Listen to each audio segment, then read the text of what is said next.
Public Service Day has its genesis in the meeting of the Pan-African Conference in Morocco, Tangier. In 1994, the ministers agreed that the 23rd of June would be the day when Africa celebrates public servants. Nessun dorma,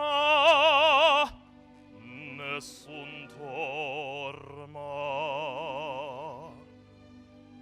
Tu pure principessa, nella tua fredda stanza, guardi le stelle che tremano d'amore, che ti speranza.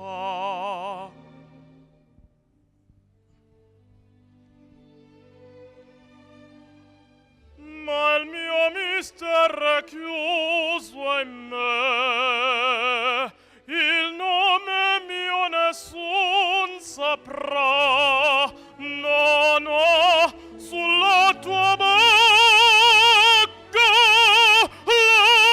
l'anima, quando fa luce, splenderà.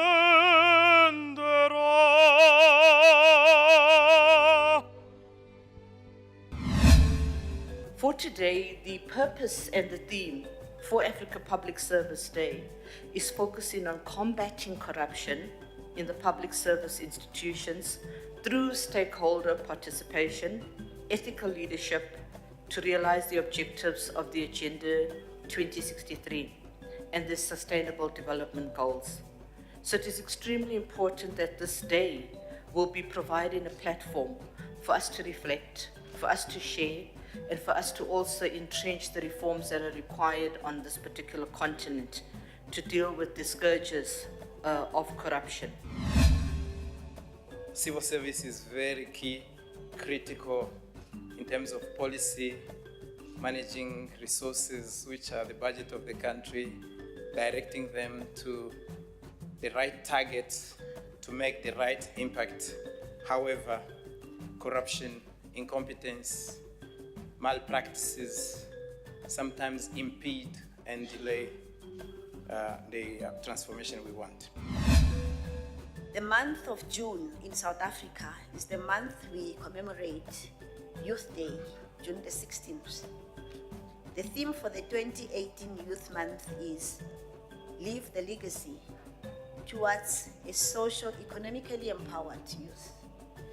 It is intriguing to observe focus on youth in the 2018 Africa Public Service Day theme, which is Entrenching a Citizen-Centered Service Delivery Culture, partnering with the youth for Africa's transformation.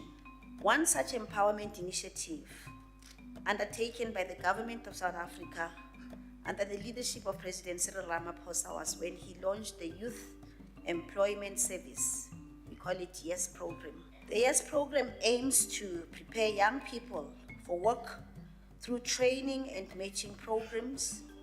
It is a business-led initiative in partnership with government, labor, and civil society, and intends offering 1 million young South Africans paid work experience over the next 3 years. I think across the different countries, we have a lot to learn from each other and to continue having dialogue and sharing best practices. And I'm hoping that out of the continued engagement that we have within our public services, public officers from different countries, that we continue building a strong culture of learning public services and learning from each other what works, what doesn't work, and how to improve our mandate and to be more responsive to the people we serve. The role of the public protector is to strengthen constitutional democracy. I think we need to keep that at the back of our mind, to strengthen constitutional democracy.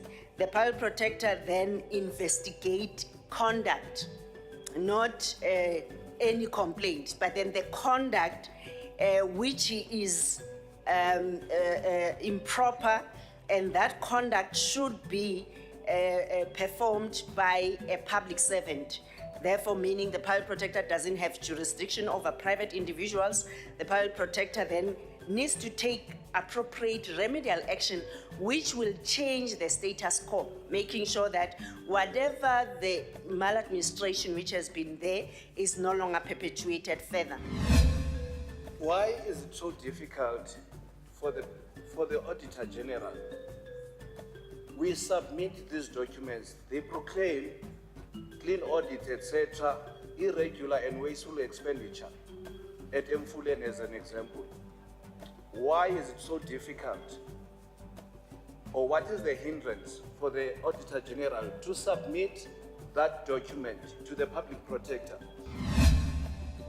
Now, I would like to argue that governance is a means to the end.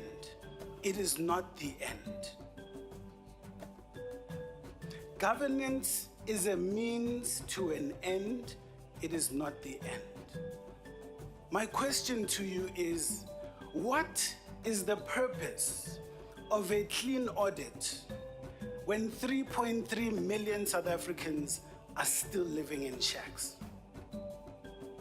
How do you go to a poor person and say, vote for me, I got a clean audit, when 30.1% of Africans in South Africa are unemployed?